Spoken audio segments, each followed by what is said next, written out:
You've been lied to about slavery. Not the fact that it happened. We all know that brutal truth. But what most people don't understand is the depth, the resilience, the humanity of those who endured it.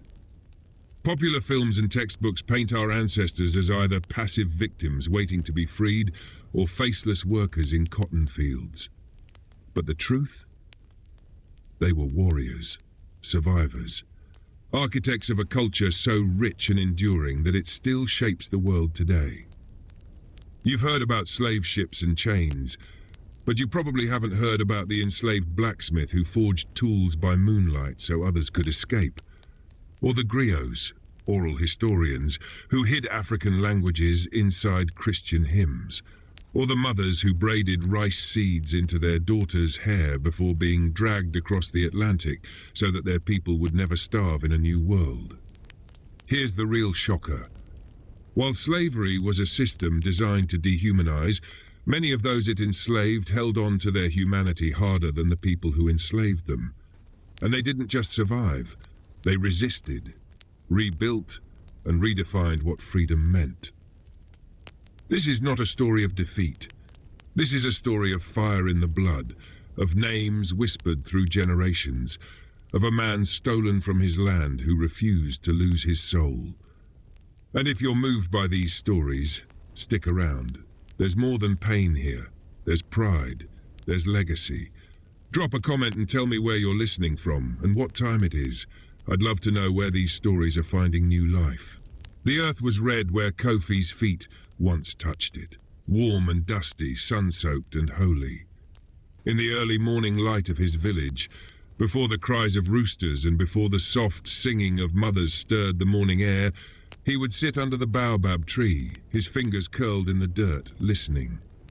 He said little, always listening. The earth spoke to him in a language older than memory. It whispered through the roots, through the stones and dried leaves, and he listened with reverence. He was the son of a weaver, a boy with eyes deep and still as river water, quiet but full of story. His people called him Kofi, child of Friday, born as the sun set low and golden across the plains of the Gold Coast. He belonged to a village tucked between rolling hills and slow rivers, a place of carved drums and evening dances, where elders' stories held the history of all men and spirits whispered through firelight. His father wove cloth with sacred patterns, and his mother sang stories as she ground millet under the sky. His life was rhythm, of weaving, of voices, of footsteps beating drums into the earth. He knew nothing of ships, nothing of chains. Not yet. He was 15 when the sky cracked and broke. It came with fire and shouting and metal. The village shook with strange thunder, not from the sky, but from the ground. Boots, hooves, the jangle of iron and the stench of gunpowder. Screams cut the night. The raiders were swift and practiced, slavers from across the coast, with muskets bought from pale-skinned men who built wooden forts near the water.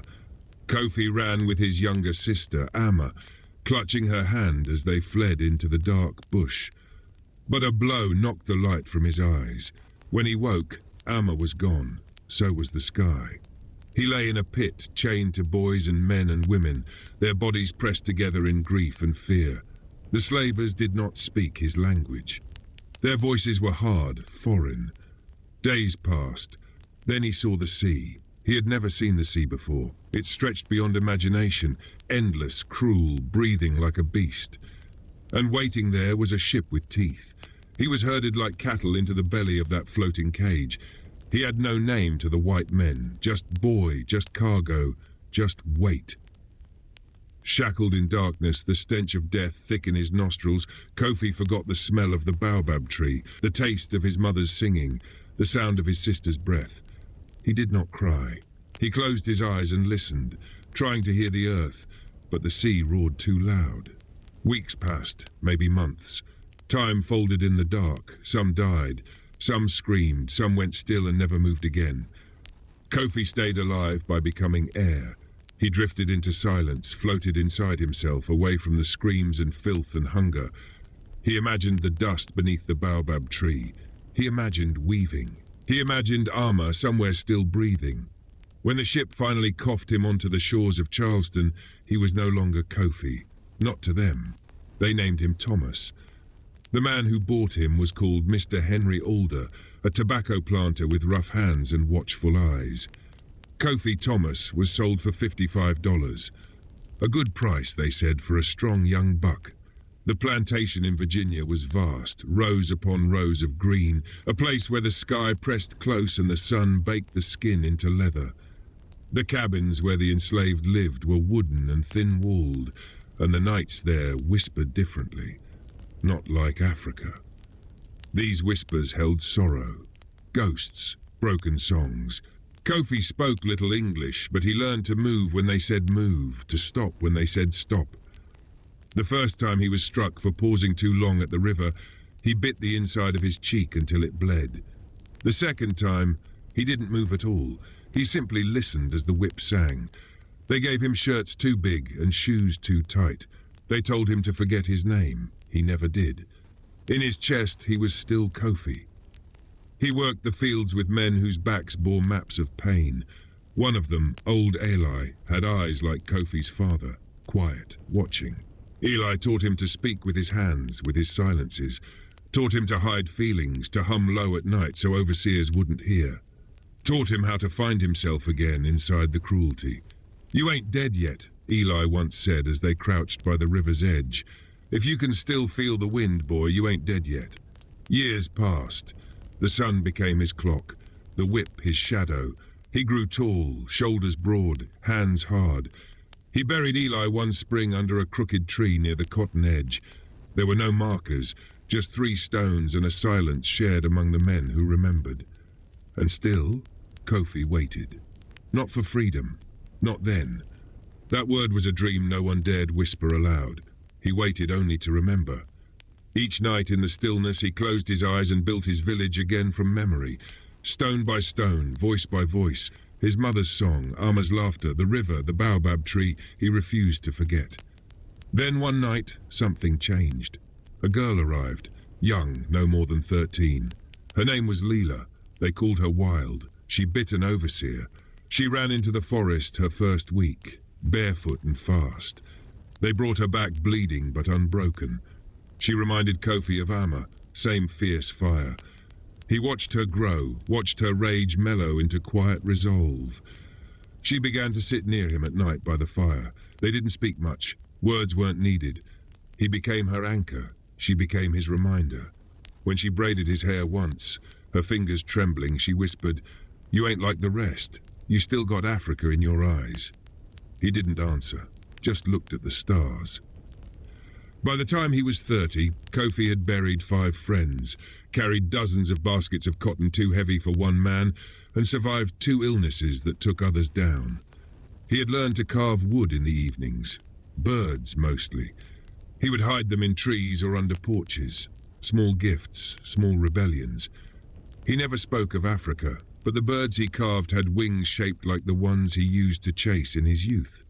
When whispers of war reached the plantation, they came like rumors on the wind. Slaves spoke of northern armies, of men with blue coats and rifles, of freedom rolling closer like thunder. Kofi did not believe it. Not yet. He had been stolen from hope before. Then one day, Mr. Alder rode out and never returned. The overseers vanished. The world cracked open again. Lila was the first to run. She didn't wait. She took the younger children and vanished into the trees. Kofi watched them go, heart-pounding. Then he stood still in the field, alone in the tall grass. No one came to stop him. He walked, through woods, through abandoned fields, through towns with burned courthouses and blood in the streets. He walked for days, found a Union camp eventually. They gave him food, stared at his silence. A preacher with a soft voice helped him find a freedman's camp. Gave him a name again. Thomas Alder, they said. He shook his head. "Kofi," he said at last. The preacher just nodded. Kofi built a home with his own hands near Richmond, a small cabin near a stream. He carved birds again, planted sweet potatoes. He never married, never found Ama. He taught children to carve wood. He taught them to listen to the earth. And when he grew old, beard grey and hands slow, he sat beneath a tree, not a baobab but an oak, and whispered stories in a language no one else remembered. He died one summer morning. Quiet, no pain. The children buried him by the stream. They carved a bird into the stone, and the earth at last whispered back. The sun set slow over the red earth of the Gold Coast, painting the sky in soft strokes of burnt orange and fading violet. The last birds of the evening flew low, their wings brushing against the wind as it whispered through tall grass. In the village of Adweni, nestled between the edge of the river and the curve of ancient hills, the day folded gently into night. Kofi sat near the cooking fire, his back to the great baobab tree, listening to his mother hum as she pounded yam in the mortar. His younger sister, Ama, sat cross-legged beside him, weaving dry palm leaves into a rough mat, her tongue peeking out in concentration. Their father was finishing a cloth design in the family's compound, a pattern of blue and gold that Kofi would one day learn to make himself. It was the same pattern worn by his grandfather, the elder storyteller, who once told tales beneath the stars that made children sit silent in awe. This was their world, small, deep, sacred. Life was rhythm, water from the river in the morning, grinding grain under the sun, wrestling with cousins under mango trees, and sitting at the feet of elders when the sky grew dark. Laughter lived in every corner. Stories drifted through firelight like smoke, thick and curling, shaping the lives of the young with lessons hidden in fables of gods and beasts. Kofi's world was memory and meaning and touch. There was no word for slavery in their tongue. At least, not yet. He was strong for 14, lean and tall, with eyes that looked older than his years. He liked to walk far beyond the village edge, where the forest deepened and the roots of trees rose like old bones. There he would sit quietly, pressing his palm to the dirt, feeling the pulse of the earth. The elders said the earth spoke if you knew how to listen, and Kofi believed them. But there were other sounds too, ones not carried by wind or water, sounds that came from far places, whispered between traders at the market, murmured by travelers with haunted eyes. Pale men had built a wooden fortress near the coast. They came in ships, offering strange things, mirrors, liquor, muskets. And in return, they asked for people. First criminals, then debtors. But soon anyone would do. Kofi's father warned of them. His mother wept after a visit from the coast. Something was shifting, darkening. Even the trees seemed to whisper differently at night. It was just after the rains that they came. No one saw them until it was too late. The village was sleeping when the fire bloomed. The men came with guns, torches, and iron chains. Some spoke in strange tongues. Others wore the faces of neighboring tribes. It was not a war. It was a harvest. Kofi woke to shouting, smoke, and the sound of his mother's scream. He grabbed Ama's hand and ran barefoot through the darkness. Flames lit the thatched roofs behind him. He turned once, just once, and saw his father fall with a musket blast to his chest. Ama stumbled, and in that moment a shadow took her from his grip. A blow struck his skull, and the world collapsed. When he awoke, the sun was hot, but the air was hollow. He was bound by the wrists, surrounded by strangers, some from other villages, others from his own, but all silent with fear. The slavers pushed them forward into the jungle path. Their feet bled. Their names were taken, and still the journey went on. They marched for days through thorns, mud, hunger, and heat until they reached the coast. Kofi had never seen the ocean before. It frightened him. The waves crashed like thunder, and the ship was a beast with wooden ribs and black sails. He was pushed into its belly with a crowd of others, chained shoulder to shoulder, thigh to thigh, in darkness that swallowed sound and time. The middle passage was not a journey, it was a breaking. The air reeked of sickness. The cries of the dying became lullabies. Bodies shifted only when rot moved them. Kofi vomited the first day. Then he stopped. Hunger curled inside him like a serpent. He prayed to gods he no longer recognized. He forgot his mother's song, but he did not die. He stayed silent, even when the man beside him did not wake. He learned to feel the movement of the ship, to count days by the beat of waves and the creak of wood. He dreamed of fire and lost voices, and in those dreams Amma always ran ahead of him, always just out of reach. Weeks passed, or months. Time bent in the dark, then came light, blinding, hot, cruel. They were dragged into air, scrubbed and paraded. Kofi blinked at the buildings of Charleston, tall and strange, and the pale faces that stared at him like cattle. He was sold in the square. A man named Nathaniel Carter paid $37 for him. Strong for his size, the auctioneer said. Kofi did not understand the words, but he felt the weight of ownership settle like iron on his skin. The plantation in Georgia was vast, a prison made of cotton and rules. The fields rolled like waves, endless and blistering. The cabins were narrow, with no doors. The overseers carried whips, the son carried judgment. They called him Tom. He did not answer at first. The first time he refused, they beat him until he bled from the soles of his feet. The second time, he stayed standing. The third, he whispered, Tom. Inside, he buried Kofi, but not deep. He worked from dawn to dusk, sun to shadow, on land that was not his. He learned English in pieces, commands, threats, warnings. He watched and listened. He spoke little. Other men called him strange, quiet, ghost-eyed. But one, an older man named Moses, saw something else. You're from over the water, Moses said one night. I see it in your silence. You ain't gone all the way yet. They became quiet friends. Moses taught him how to survive, how to hide pain, how to trick tired muscles into working, how to pray with your eyes open. He taught him how to keep the flame inside, small and hidden. You don't let them steal your name, boy. Moses whispered once. Even if you never speak it again, you hold it, right here. He tapped his chest. Years passed like wind against stone, slow, wearing, patient. Tom became strong. His back carried weight. His hands knew calluses. He learned to mend shoes, to read weather by smell, to hear the overseer's boots before they arrived. He watched children be born into chains and old men die in silence. But inside, Kofi whispered. Each night, beneath the trees, he carved wood. Birds, always birds. No one knew why. He never told them about the ones back home, or how they sounded in the morning, or how Amma chased them through the mango grove. Each bird he carved bore a memory. Some had wings spread wide, as if ready to escape. Others curled tight, like they were hiding from the world.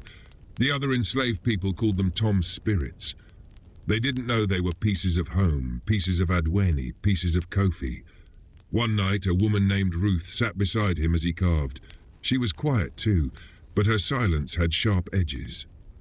She'd been born on the plantation, had never seen the ocean, but her eyes were always searching. "What you making?" she asked. He held up the small wooden bird. Its wings were uneven. "Home," he said quietly. She tilted her head. "Don't look like no house." "Not that kind of home," he replied. After that, she came often. They didn't talk much, just sat together in the dark, listening to crickets, feeling the world spin slowly beneath them. She was a healer, knew roots and herbs. When the lashes came too hard, when the fever spread, Ruth's hands did what the white man's God could not. She helped keep people alive. Kofi helped remind them they were still people. By the time he was 23, he was known across the field camps as Tom with the fire eyes.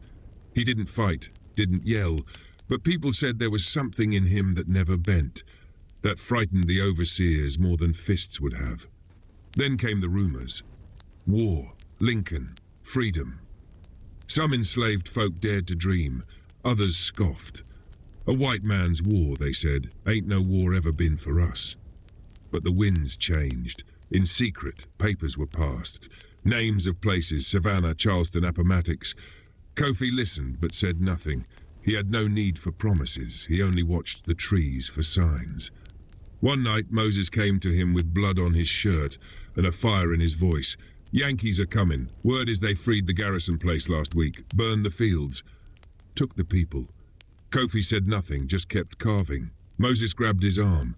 "You hear me, boy? It's real this time." Kofi looked into the older man's eyes. "You running?" Moses shook his head. "Too old. These bones wouldn't make it past the creek." Then he pressed a bundle into Kofi's hands.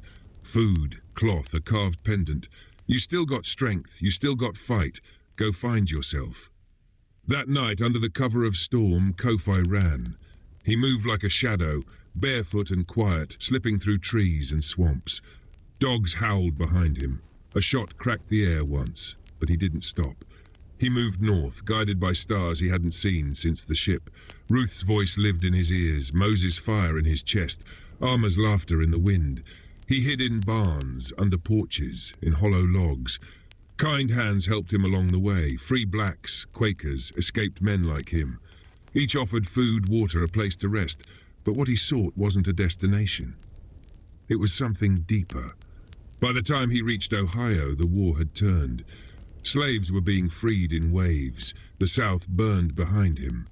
And Kofi, no longer Tom, stood on the edge of a cold town, staring at his reflection in a still pond. He touched the scar on his shoulder, the one from the first lash, and remembered everything. He stayed with a black family in the town of Wilton for a year. Learned carpentry. He was good with his hands, always had been. They never asked about his past. He never told them. In time, he opened a small workshop. People called him Mr. Thomas, a quiet man who made cradles and rocking chairs. No one asked why he never married, or why sometimes he carved birds late into the night. Years passed. The world kept turning. Laws changed. The scars remained. Children came to visit his shop. He would tell them stories, not of slavery, not of pain, but of birds who flew across the ocean, of trees that whispered in the wind, of sisters who danced with the sun. He never said the names, but the truth lived in every syllable. When Kofi died, he was buried beneath a willow tree, far from the land of his birth. They wrote Thomas Freeman on his grave, but inside the box they laid him in, nestled beside his heart, was a small wooden bird, wings wide, eyes open. Home. Would you like me to continue expanding this version until it reaches the full 80,000 words? This is currently around 3,000 words and sets the emotional tone and direction. I can now begin layering in detailed scenes, rich dialogue, deeper conflict, extended relationships, escape struggles, historical realism, and post-war freedom life. The winter in Wilton was unlike anything Kofi had known. Snow fell silently, blanketing the streets in white, muffling even the sounds of wagon wheels and footfalls. For a man born in the warmth of Africa, who had felt the sun's bite in Georgia fields, the cold was an unfamiliar, almost otherworldly thing. But it brought a kind of peace. The world slowed beneath it, hushed and clean, like it had paused to remember itself. He lived in a small cabin on the edge of town, just beyond the carpentry workshop he built with his own hands. The townsfolk came to trust his craft. They brought broken chairs, doors, shutters. He repaired them with care, never rushing, as though he believed each item carried a soul. Some asked where he had learned. He would smile gently and say, "A long time ago." Each morning he rose before the sun, stoked the fire, and walked through the snow to open his shop. By habit, he touched the carved pendant Moses had given him, worn now with time and finger tracing. It was his only link to the man who had handed him freedom like a torch in the dark. Though free, Kofi did not often speak of freedom. The weight of years in bondage sat deep in his bones. He walked with a quiet dignity, but those who looked closely could see the burden he carried. He moved through the world like a man who had survived something too vast to speak of. In Wilton, there were others like him, freed men, some who had served in the Union Army, others who had escaped through the forests. They met sometimes late at night in the back room of the old church on Clay Street. They shared tobacco, bread, and silences that said more than words could.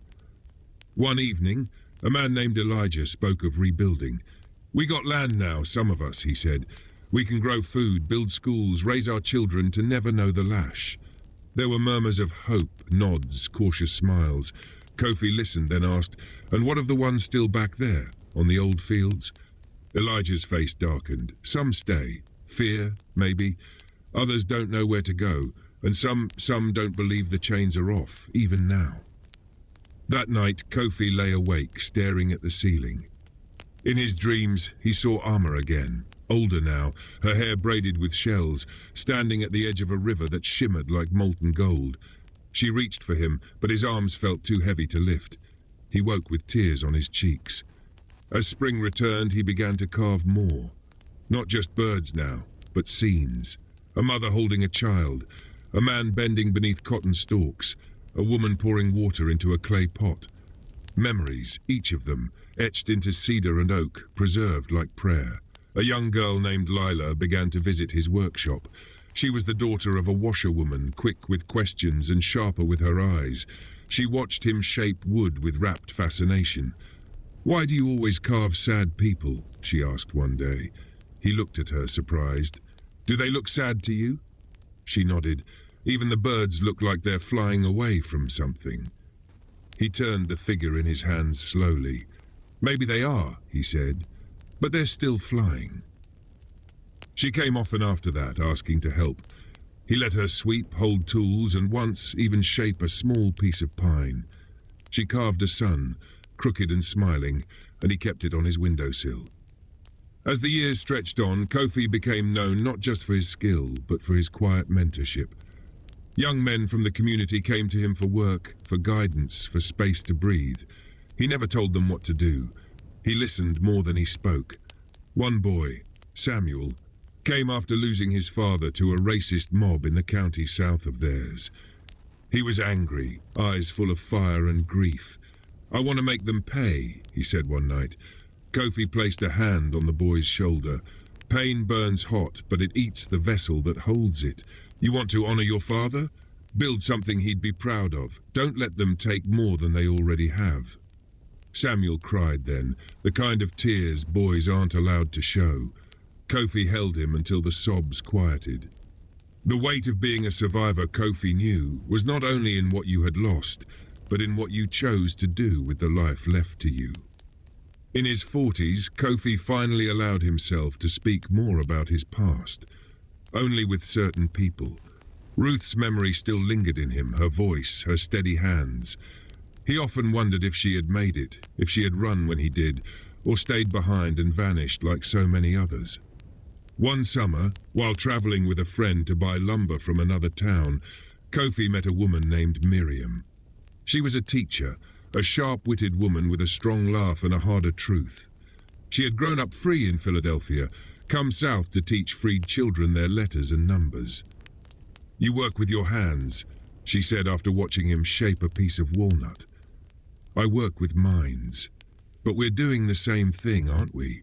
Mending what was broken." They shared a slow, careful courtship. Kofi was not a man to rush, and Miriam respected his silences. Over time, she became the warmth he hadn't known he still craved. They married beneath the old willow tree by his cabin.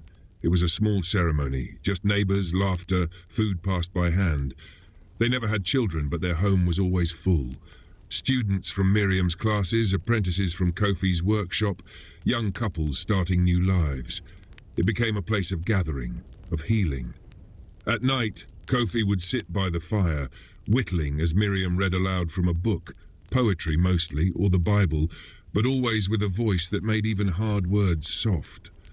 And sometimes, when the night was especially still, he would tell her about Adweni.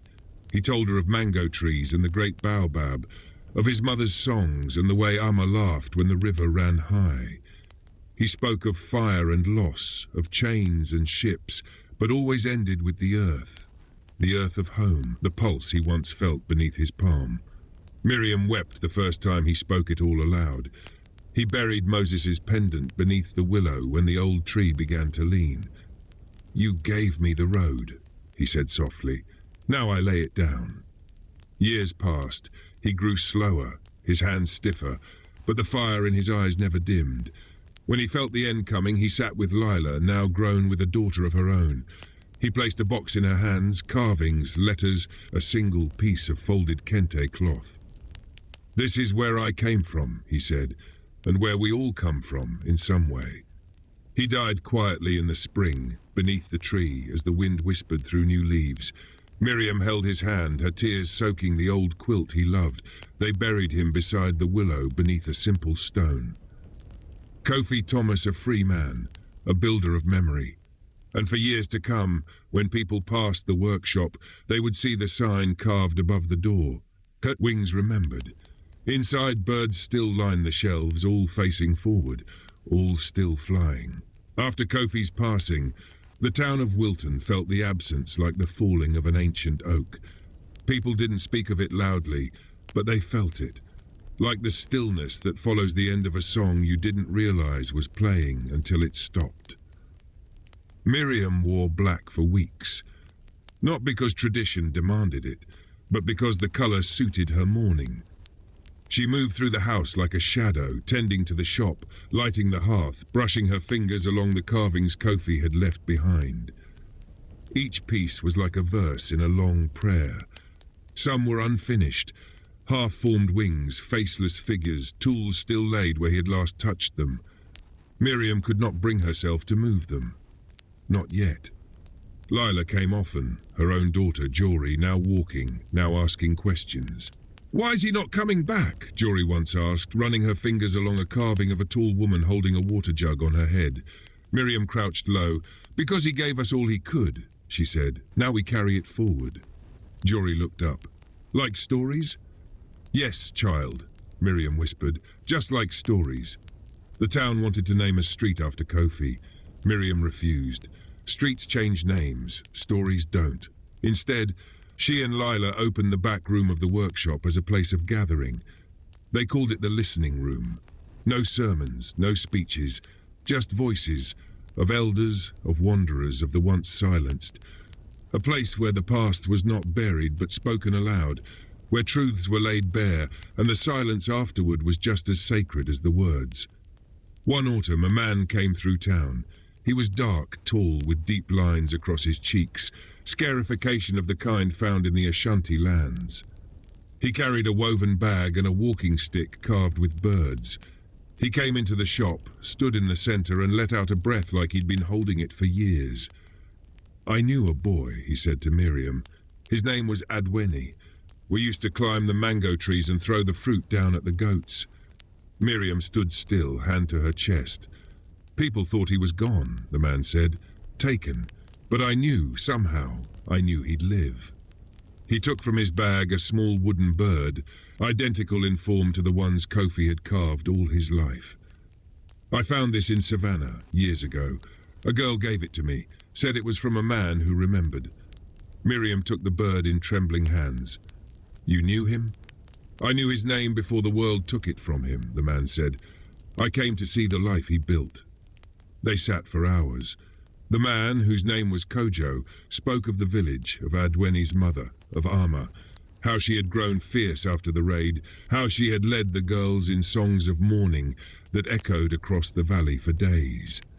He told her that when he had heard whispers of a freed man in the north carving birds, he followed them like stepping stones across a river of years. Miriam wept, quietly, not for loss, but for something found. In the days that followed, Kojo stayed, sharing stories with the young ones, walking through the woods behind the house, leaving little carved symbols in the trees as he went. He said they were for the spirits, so they'd know where kin had walked. He left before winter, but before he did, he placed a folded cloth on Kofi's grave, a strip of kente the color of fire and dusk. "You lived," he said softly, "and you made others live." Word of the listening room spread. Folks came from neighboring counties. They brought stories of ancestors, of whippings and weddings, of freedom papers lost and love letters saved in shoes. They told of rivers crossed with babies on backs, of soldiers who fought with empty stomachs but full hearts, of mothers who taught their children to read by candlelight, even when the law forbade it. Miriam kept Kofi's seat by the fire empty. It was his still. But she sat beside it, always with her hand resting on the armrest, as though anchoring him in the moment. Years passed. Lila's daughter grew into a young woman with fire in her eyes and questions in her mouth. She asked about the ships, about Africa, about names. Miriam taught her all she could, but it was Jory herself who began connecting the dots. She found books, read newspapers, travelled to cities where black scholars were building new languages of remembrance. And one day in her 20s, Jory returned to Wilton with a satchel full of pages and an idea in her voice. "Let's write it down," she said to Miriam. "All of it, not just Kofi's life, everyone's. The names, the pain, the joy. Let's make a book that can't be burned." Miriam, grey-haired and proud, nodded. "We'll call it Wings Remembered." They wrote by firelight, by lamplight, in the slow hours of evening and the fast ones before dawn. They collected stories like seeds, careful to plant each one with truth and care. And when the book was done, they placed the first copy on the shelf above Kofi's chair, beside the very first bird he ever carved in freedom. When Miriam passed, peacefully, in her sleep, Jory buried her beside Kofi, beneath the willow now strong again, its roots deep and proud. Visitors came still. Children touched the carvings, traced the lines in the wood like braille. They listened. They learned. And Kofi's story, Edwene's story, lived on, not just in wood, not just in blood, but in the breath between words, in the silence after song, in the fire that still crackled when night fell and the wind whispered through the trees. You were taken, but you were never lost. Wilton changed in some ways, but in others it stayed stubbornly the same. The old workshop still stood at the edge of the hill, nestled beside the willow tree where Kofi and Miriam now rested. A fresh coat of paint had covered the outer walls, but inside the scent of cedar, ash and old varnish remained unchanged. Time moved, but memory held its place like stone. Jory became the keeper of that space, not just of the building, but of the legacy stitched into its bones. She ran the workshop not as a business, but as a sanctuary. There were no signs advertising services, no fixed hours, no cash register on the counter. People came as they always had, with broken things, with hopes, with silence. And they left lighter, as though something unseen had been lifted from them. She taught children to carve, not just the technique, but the meaning. She would hold a small piece of soft pine and ask, "What do you want it to say?" And when they looked confused, she would smile and say, "Even wood can speak, if your hands remember enough to help it." She still read the journals Kofi had kept, those quiet, simple entries he had begun late in life, when Miriam had encouraged him to write down what he had once been too afraid to say. The entries were never long, just a few lines at a time. "Today I carved a woman with eyes like my mother's. I do not remember her name, but I remember the lullaby. The willow tree bent in the wind today. It reminded me of Ruth. She was strong like that, quiet, but unbreakable. The birds know. They always knew. Even in chains, they flew in my mind." Each page was a window, and through it, Jory began to piece together a man she had never truly met, but who had shaped her entire world. She began writing, too, not to mimic Kofi, but to preserve what had become a growing tapestry of voices. Her notebooks filled quickly. Stories poured in from strangers who had heard of Wilton's listening room and travelled days to share their memories. One woman came from Alabama with a faded photograph of her great-grandfather. "He was on the same plantation as Kofi," she said. "My grandmama said they tried to escape together, but only one made it. We never knew who." Jory stared at the photo. The man's eyes looked so much like the young drawings she had of Kofi, sharp, alert, quietly determined. She copied the photo into her archives, marked it with the initials EW, and titled the entry, "A Brother Left Behind." Another visitor, an elderly man with tremors in his hands, brought a rusted tool, an old chisel wrapped in cloth. "My daddy said this was passed down from a man who made birds from nothing, said it carried some kind of power." Jory held the tool with reverence. It fit her palm like it had been waiting for her. She began traveling more, lecturing at colleges, speaking at small museums, partnering with descendants of enslaved Africans who were building a network of remembrance across the country. She didn't speak with fire and volume, but with steady warmth, drawing people close rather than pushing them from a stage. Her words were not just about Kofi, but about resilience, community, and the sacred duty of remembrance. And always, she returned to Wilton. One winter she hosted a gathering beneath the willow. It was Kofi's centennial, the 100th year since he had arrived in Wilton, half-starved and cloaked in a false name. People came from across states carrying pieces of their family history, laying them at the roots of the tree like offerings. There were songs sung in Yoruba and Twi, poems in Creole and Geechee. A woman from Ghana read a letter from her grandfather, who had traced his lineage back to the same Ashanti village Kofi had come from. "You may have thought he was lost," she said, her voice thick with tears, "but he returned, in all of us." That night, as the fire crackled and the air chilled, Jory told the story, Kofi's story, from beginning to end. No notes, no script, just memory flowing through her like a river. And when she finished, the people were silent, not from confusion but reverence. Then one child, maybe 8 or 9, asked, "Will we ever forget?" Jory shook her head gently, "Not as long as we keep telling." That night she walked alone to the workshop.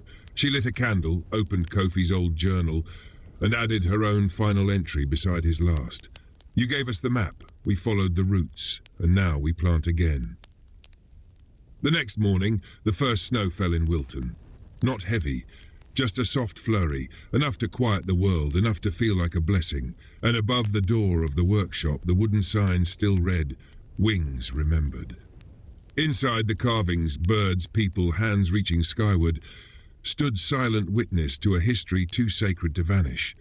A history not broken into chapters or timelines, but carried in breath, in firelight, in hands passed down through time. A history lived and remembered. Wilton stirred awake with the rustle of buds on branches and the distant call of migrating birds. The willow above Kofi's grave swayed gently in the warm wind, shedding the last remnants of winter like old sorrow. Jory stood beneath it, barefoot in the damp soil, whispering a quiet prayer in a tongue she was still learning. A language from the West African coast, one of the many tongues stolen and scattered, now slowly returning like the tide.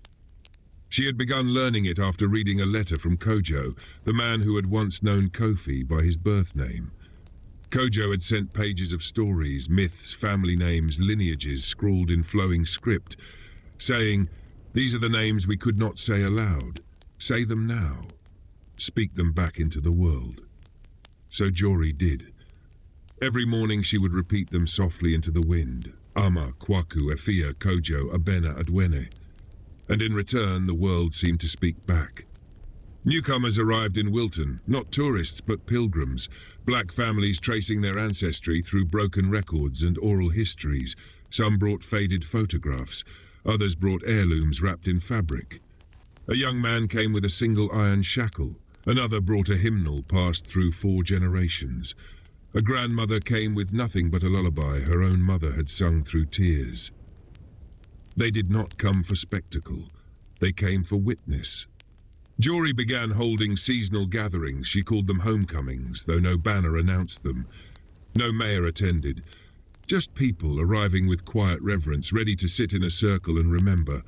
And each time, Jory told the story of Kofi, not as legend, but as legacy. She told how a boy named Adwene had been stolen from the arms of his mother, how he had endured the bowels of a slave ship, how he had survived the cruel hands of men who called him property, and how he had carved birds until they flew from his hands and into the dreams of others.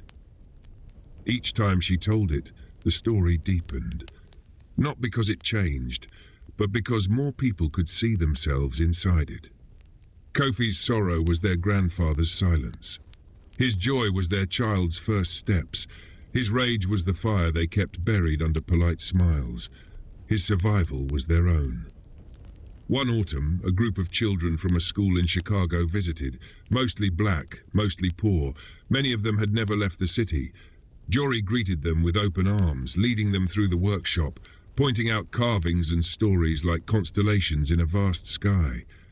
One boy, 11, eyes wary, stood before the carving of a man kneeling with broken chains. Why didn't he fight back? Jory knelt beside him. He did, she said. Every time he carved, every time he refused to forget who he was, every time he taught someone else, he fought.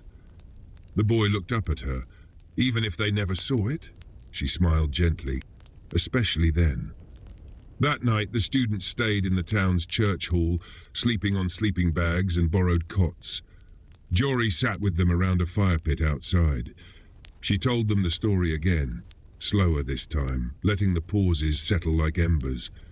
When she finished, a girl raised her hand. "Miss Jory, do you think he knew we'd be here one day, us?" Jory looked up at the stars, then back at the girl. "I think he hoped, and I think that hope was strong enough to last 100 years. Later that evening, when the children had fallen asleep, Jory walked the perimeter of the town. She paused at the cemetery gate, gazing at the willow in the moonlight. The wind rustled its branches like the hush of a great voice saying, "Keep going." She did. Over time, Wings Remembered became more than a workshop. It was a living archive. Universities sent students. Documentarians came with cameras, though Jory never let them film the grave. "Some things are sacred," she said. "They belong to silence." She began training young apprentices, woodworkers, poets, historians. She taught them to listen first, to ask better questions, to let memory guide the hand. Each one carved a bird at the end of their first season and placed it on a growing wall inside the workshop. A flock slowly gathering, wood turned to witness. Among them was a girl named Sade, born to Nigerian immigrants, her fingers quick and her heart full of questions. Sade became the voice Jory didn't know she needed. Where Jory spoke soft and slow, Sade spoke with fire and rhythm. She began organizing spoken-word nights, bringing youth from across the region to speak truth in verse. One of her poems echoed through the listening room one night, and even the old ones wept. "My name was not born in chains. It was sung across oceans, buried in cotton fields. It rose in carved birds and whispered through willows. I am not the silence. I am the return." Jory embraced her like a daughter. And one day, as arthritis stiffened her hands, she placed Kofi's old carving tool into Sade's palm. "It's yours now," she said. "He carved the way forward. You keep it open." And Sade did. Years passed. Jory aged with grace. Grey hair in long braids, eyes still bright, hands slower but steady. She spent more time beneath the willow, reading, humming the songs Kofi once sang in the early mornings, songs with no lyrics but full of meaning. When she passed, quietly in her sleep, the town mourned. Not with grand processions or marble statues, but with stories. Each person came to the willow, laid a carved bird at its roots, and whispered the one word she had taught them all to value most: remember. And Sade, now the new keeper of Wings Remembered, stood before the gathered crowd and told the story once more. Not reading it, living it, breathing it. Adwene, Kofi, Miriam, Kojo, Jory, names carried like sacred stones across generations, a story not broken into chapters, a song that never ends. And in the hush that followed, the wind through the trees whispered back, "We were never lost. We are still flying." Continuing until full 30,000 word count is reached, expanding this emotionally complete and historically grounded story further. More to follow. Understood. I will now continue the story without any interruptions until it reaches approximately 30,000 words. Continuing now, Wilton matured in quiet harmony, the kind born not from the absence of pain, but from its slow shaping into wisdom. The town, small and still mostly rural, had learned to carry its history like a heavy but sacred bundle, never letting it drag behind, but never pretending to set it down. Its streets bore witness not just to those who walked them now, but to those whose footsteps had once been erased, covered by layers of time and silence. Sad, now firmly rooted in her role as guardian of Wings Remembered, grew into her strength like a tree blooming into old sunlight. She was no longer the fiery young apprentice, though her fire had not diminished. It had refined, a glow in the hearth rather than a flame in the wind. She continued Jory's legacy, but with her own flavor. She traveled to Ghana, to Senegal, to Nigeria, following whispers of origin and fragments of story. She stood in the door of no return at Elmina Castle and laid a bird carved from Wilton cedar on the red stone threshold. This she whispered into the ocean breeze, is a return. She took sand from that beach and sprinkled it in the soil beneath the willow tree back in Wilton. She told no one at first, but the next spring the willow grew fuller than it had in a decade, and she knew the spirits had received it. Visitors came by the dozens, then by the hundreds. Some were scholars, others were children with questions. Many came in silence, carrying burdens they did not yet know how to name. Sade greeted each one with the same quiet grace. She never offered answers, only space. A bench beneath the willow, a seat in the workshop, a warm mug of tea, and a journal left open. Among the visitors was a man named Elijah, a retired Marine, tall and carved from old wounds. He had grown up in North Carolina and spent years trying to outrun a shadow he could never name. He arrived in Wilton with nothing but a backpack and an old photo of a woman standing beside a tree. "I think she might have known someone here," he said. The woman in the photo was his grandmother. Jory had once carved a likeness of her, which now hung in the local school. She had been the midwife who helped Miriam deliver Kofi's youngest daughter. Sade placed the photo on the table gently. She did more than know someone here. She was someone here. Elijah stayed a week. He carved for the first time in his life, hands clumsy, eyes damp. He spoke little, but on the last night he read a letter he had written to his grandmother aloud in the listening room. "You gave more than life. You gave a thread back to something I thought I'd lost.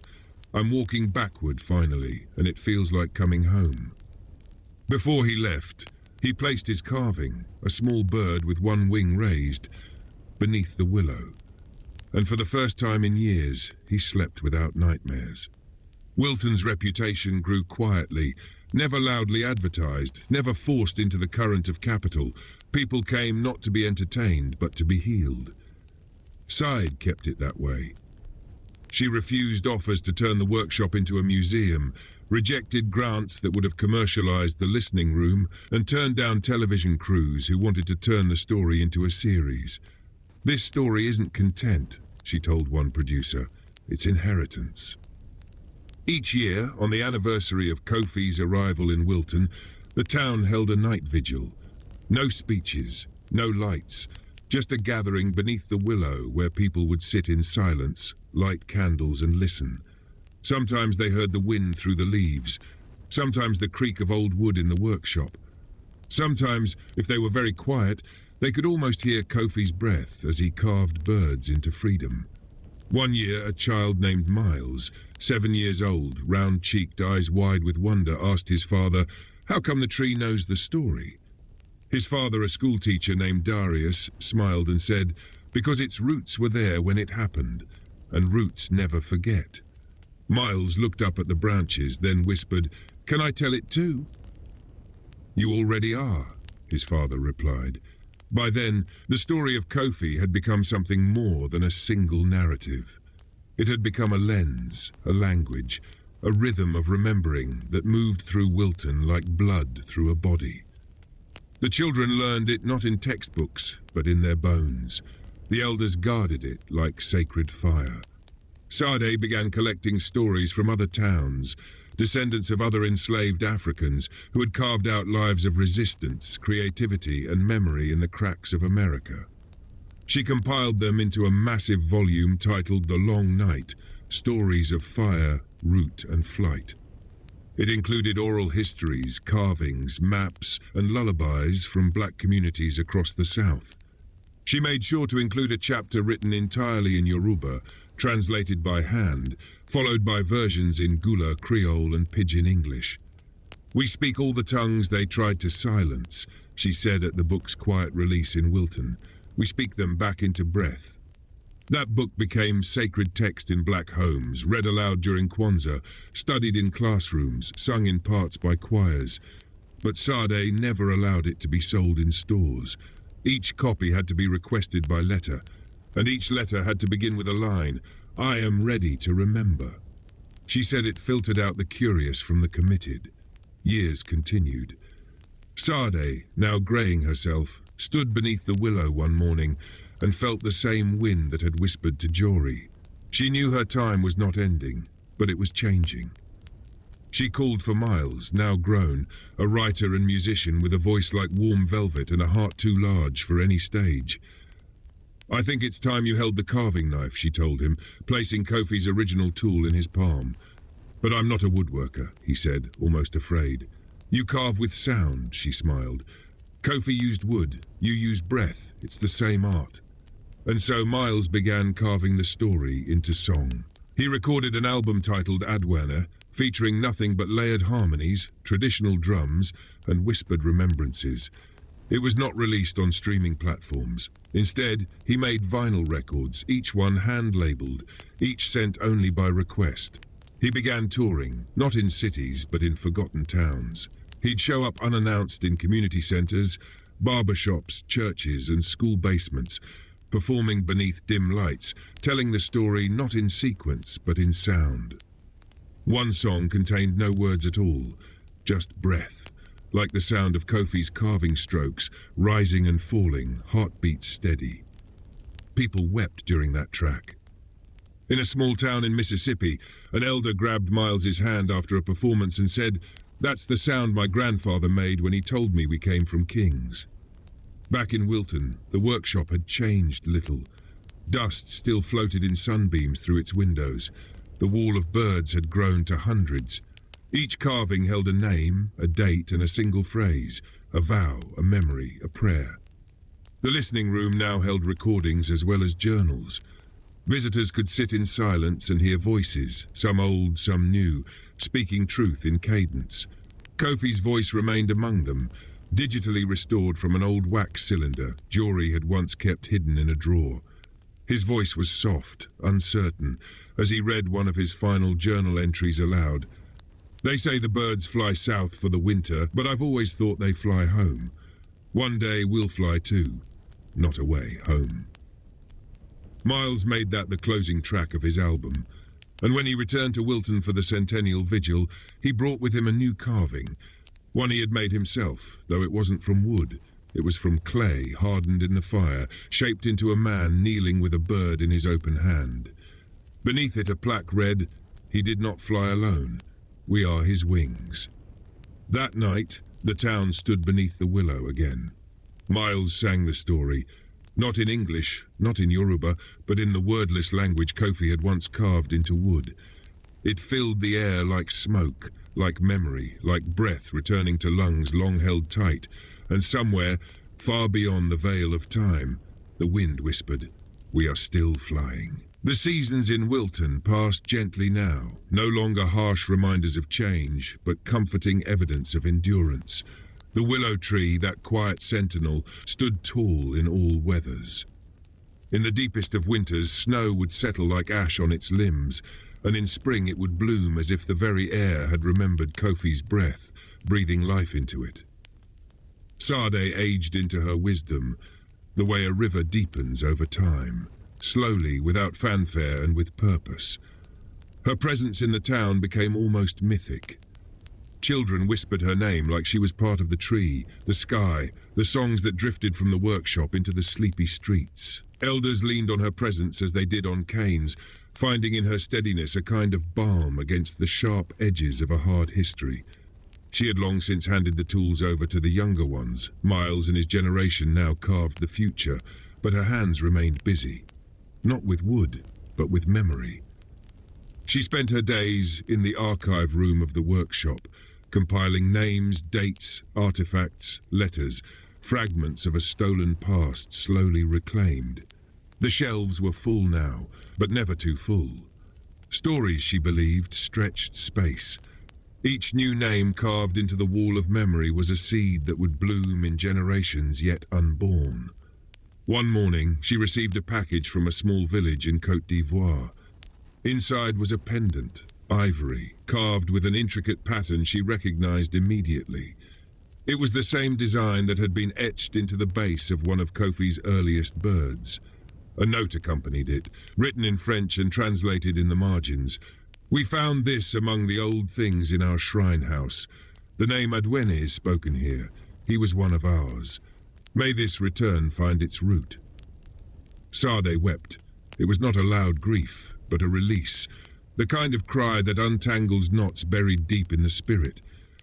She pressed the pendant to her chest and walked it to the willow, where she placed it at the base with a kiss to the soil. "He is returned," she whispered. "He is home." Wilton celebrated quietly, as it always did. There were no parades, only presents. People gathered that evening with candles and food, sitting in a great circle around the tree, sharing songs and stories. A woman named Leah, descendant of a slave midwife, read from her great-great-grandmother's journal. A man named Jordan played a banjo made from wood salvaged from a cabin where his ancestors had once labored and dreamed. And Miles, now graying at the temples, sang a new song. It had no verses, just a single line repeated like a heartbeat. "We carry fire in our bones." The refrain echoed through the hills, bouncing off trees and buildings, slipping into windows and under doors, resting in the hearts of every listener. Said passed not long after that, peacefully. In her sleep, the town did not mourn her with tears but with movement. People arrived from as far away as Brazil and Sierra Leone, the streets filled with song. The workshop doors were opened wide. A long table stretched the length of the community hall, and every chair was filled. No one spoke over another. Everyone was heard. They placed her ashes at the base of the willow tree, mixed gently with the soil and sand from the Ghanaian coast, wrapped in cloth stitched with West African symbols of protection, endurance and freedom. Above it they carved a new phrase into the bark of the willow, not to scar it, but to bind its spirit. She remembered us into being. Miles stepped fully into the role of keeper then, not by proclamation but by breath. He taught children to listen to silence. He showed teenagers how to speak the truth without apology. He sat with elders and wrote their stories down word for word. One of those elders, Miss Lillian, 93 years strong, told him a story no one had heard before. "My mama," she said, "used to sing a song she said was older than time. Sang it to me when I was little. Said it came from her mama's mama, all the way back to Africa." She hummed it, slow, mournful but strong, and Miles recorded it.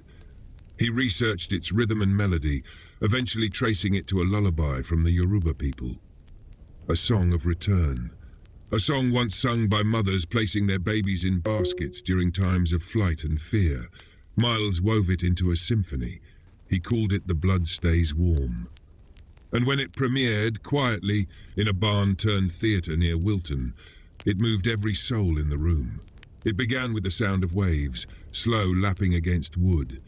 Then breath, then drums, then silence, and then the lullaby, hummed by dozens of voices, each one connected to a lineage that had once been forced to forget. The symphony toured across the South, then across the nation. Never in large venues, only in community halls, school gyms, forgotten churches, repurposed slave cabins now full of life.